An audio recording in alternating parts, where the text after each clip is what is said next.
We have proof that the Red Sea crossing happened. Like proof, not just artifacts on the bottom. We had those. We had chariot wheels on the bottom of the Red Sea. We had all these cool little artifacts. But the coolest thing that I saw is the shoreline. If you've ever watched the Ten Commandments movie, they had that big pillar of fire that came down. That's mentioned in the Bible. This pillar of fire, I just pictured these flames coming down. But when you go to that shoreline where it's documented to happen, the entire shoreline is melted sand. And it takes about 3,000 degrees or more to melt that sand. And it's evenly melted. You can almost see like footprints. There's stones infused in this melted sand. This is amazing. You don't hear about it. If it was a proof of evolution, it would be in every single textbook. But it's a proof that there was an exodus, like we're having today. You're talking about the exodus, people leaving the cities.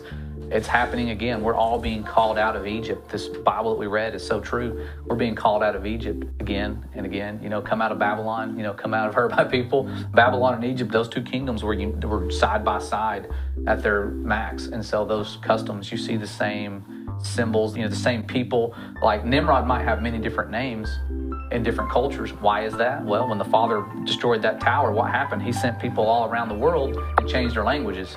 So you might call him Nimrod, somebody in China is going to call him something else. So there's you see the same type of statues and symbols throughout all these different cultures, pyramids and everything. Why is that? It's because that we were all spread out.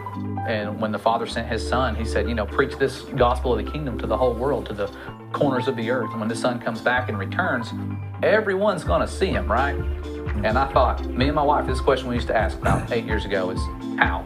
How are we going to see him? What if he shows up in Australia? Right. The land down under. Yeah, so I was like, technology. We're going to have iPads. We're all there on our phones. Like, that's it. We're just going to be on our phones and we'll see him that way. No, it says every eye will see him. Not an image of him, not a recording of him, not some post-recording, not some live event streamed on YouTube. This is going to be the real deal. Everyone's going to see.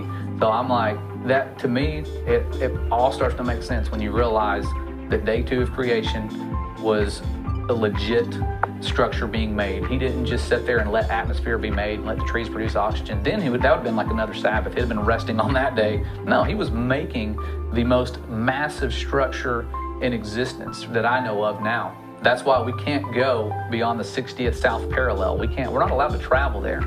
We can go there on like private, you know, tours and guided tours.